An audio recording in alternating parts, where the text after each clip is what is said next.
శ్రీమాత్రే నమః. సద్గురు జ్యోతిషాలయం నుండి 2026 జూన్ నెల ద్వాదశ రాశులకి గోచార గ్రహస్థితులు ఎలా ఉన్నాయి అనేది మనం తెలుసుకోబోతున్నాం. జాతకం అంటే ప్రతి ఒక్కరికి ఒక క్యూరియాసిటీ. ఈ నెల నాకు ఎలా ఉంటుంది, వ్యాపారం ఎలా ఉంటుంది, ఉద్యోగం ఎలా ఉంటుంది, నా యొక్క రాజకీయ జీవితం ఎలా ఉంటుంది, నా ఆరోగ్యం ఎలా ఉంటుంది, కుటుంబంలో ఎలా ఉంటుంది అనేది ఒక క్వశ్చన్ మార్క్ గానే ప్రతి ఒక్కరికి ఉంటుంది. దానికోసమే ప్రతి నెల ఎప్పుడురా గురుగారి యొక్క రాశి ఫలితాలు వస్తాయని కొంతమంది ఎదురు చూసే వాళ్ళు ఉంటారు. మిగతా ఛానల్స్ కూడా చూసే వాళ్ళు కూడా ఉంటారు. మా ఛానల్ చూస్తూ మా యొక్క టాపిక్స్ అన్ని చూసే ప్రేక్షక మిత్రులారా, మీకు శుభాకాంక్షలు. మా కార్యక్రమాలన్నీ నచ్చిందంటే ఒక్కసారి ఒక లైక్, ఒక షేర్, ఒక సబ్స్క్రిప్షన్, ఇది మాకు కావాల్సినటువంటి మీ తరపు నుంచి ఒక చిన్న రిక్వెస్ట్ మాత్రమే. ఇది ప్రతి ఒక్కరు కూడా జాతకం తెలుసుకోవాలనుకున్న వాళ్ళు 21 వయసు లోపు ఉన్న వాళ్ళు తెలుసుకోకండి. 60 వయసు పైపడ్డ వాళ్ళందరూ కూడా మీరు సాక్షాత్ దైవ సమానులే. మీరు 60 తెలుగు సంవత్సరాలు చూస్తుంటారు కాబట్టి జాతకం పడుతున్న వర్షానికి ఒక గొడుగు మాత్రమే కానీ జాతకం జీవితం కాదు.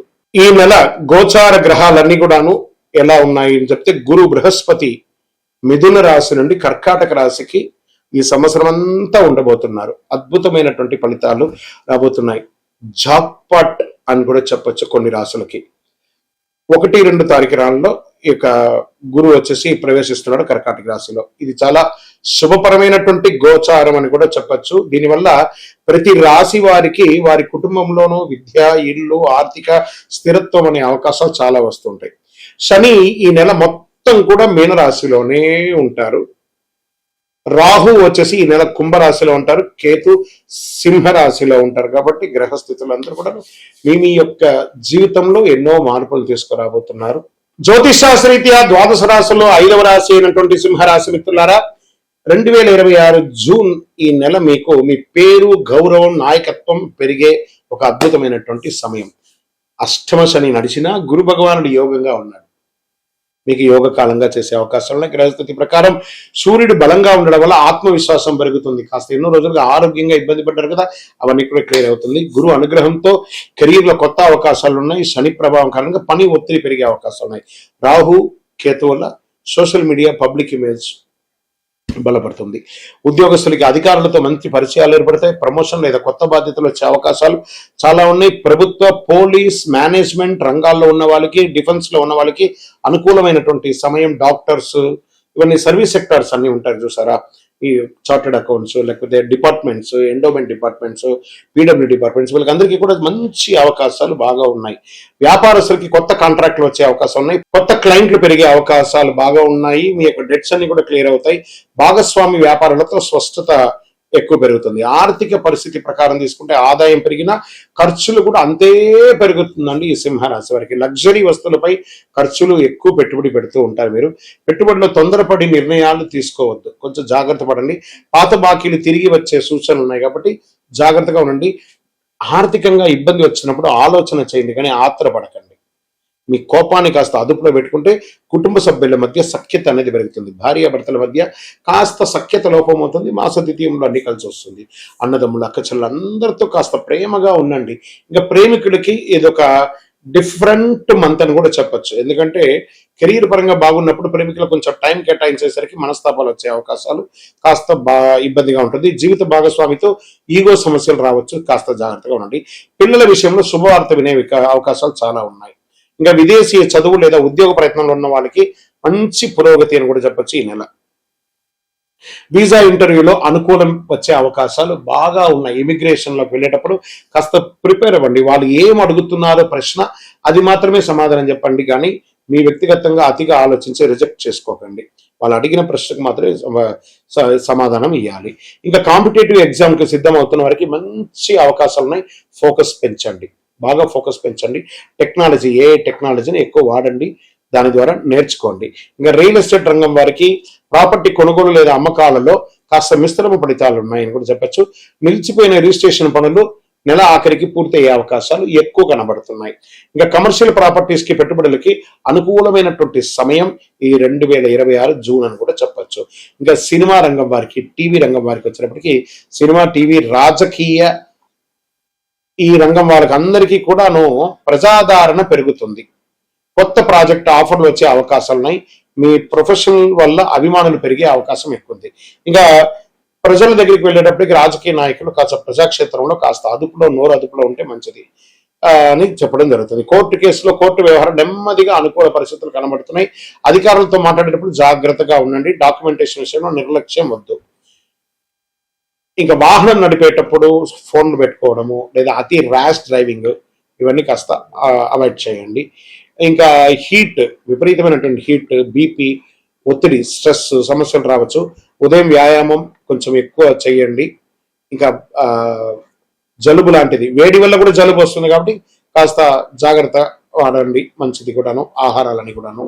ఇంకా ఈ నెల మీకు అదృశ్యం ఇచ్చే రంగులు అని చెప్పొచ్చే గోల్డ్ మరియు ఆరెంజ్ కలర్ మీకు చాలా కలిసి వస్తుంది. ఇప్పుడు నేను వేసుకుని చూస్తారా ఆరెంజ్ కలర్, ఇది మీకు చాలా కలిసి వస్తుందని కూడా చెప్పొచ్చు. అదృష్ట సంఖ్య 1, 5, 9 అని కూడా కలిసవచ్చు. అదృష్ట తేదీలు 1, 10, 19, 28 ఇవన్నీ కూడాను. ఈ నెల అదృష్ట దిక్కు మీకు తూర్పు దిక్కు చాలా మంచిగా ఉంటుంది. ఈ నెల మీరు చేయవలసినటువంటి పరిహారం సూర్యుడికి అర్ఘ్యం మొదలడం, నీళ్లు ఓం సూర్యాయ నమః అని చెప్పడం, ప్రతి ఆదివారం సూర్యనారాయణ స్వామికి జలాభిషేకం చేయడం, ఎరుపు లేదా ఆరెంజ్ పండ్లు పూలు దానం చేయడం మంచిది. ఉదయం సూర్య నమస్కారాలు చేయడం, అంటే ఈ 12 స్ట్రెస్ ఉంటాయి చూసారా, ఆ 12 స్ట్రెస్ ఉన్నటువంటి సూర్య నమస్కారాన్ని చేయడము. ఓం సూర్యాయ నమః, ఓం ఆదిత్యాయ నమః అని చెప్పి 108 సార్లు ప్రతిరోజు చెప్పండి. అన్ని రకాలైనటువంటి ఫలితాలు పొందుతారు. మీకు ఇష్ట దైవాన్ని ప్రార్థన చేసుకోండి. మీ పరిసర ప్రాంతాల్లో ఉన్నటువంటి దేవాలయంలో మీ వయస్సు ఎంత ఉందో అన్ని సంఖ్యతో నువ్వుల నూనెతో మీ ఇష్ట దైవం కులదైవానికి దీపం వెలిగించండి. అతి శక్తివంతమైనటువంటి కరుంగాలి మాలను 48 రోజులు మన దేవాలయంలో పూజ చేసి దానికి చండీ సుదర్శన హోమాది సుబ్రహ్మణ్య భుజంగా మంత్రాలతో సంపుటి చేసినటువంటి అతి శక్తివంతమైనటువంటి కరుంగాలి మాల కూడా మన ఆర్గనైజేషన్ ఉంటుంది. కావలసిన వారు సంప్రదించండి. మీ యొక్క వ్యక్తిగత జాతకం తెలుసుకోవాలంటే మీ పరిసర ప్రాంతాల్లో ఉన్నటువంటి గురువుని సంప్రదించండి. లేదా మా దగ్గర తెలుసుకోవాలనుకుంటే మీ పేరు, date of birth, time of birth, place of birth WhatsApp చేయండి. విజయోస్తు. శ్రీమాత్రే నమః. సద్గురు జ్యోతిషాలయం నుండి ఒక శుభవార్త.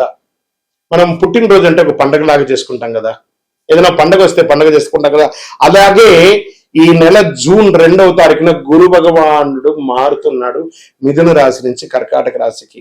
ఆ కర్కాటక రాశిలో ఒక సంవత్సర కాలం ఉంటాడు. ద్వాదశ రాశుల్లో ఉన్నటువంటి 12 రాశులకి కూడా యోగాన్ని కలిగించబోయే ఒక అద్భుతమైనటువంటి పండగ రోజు జూన్ 2.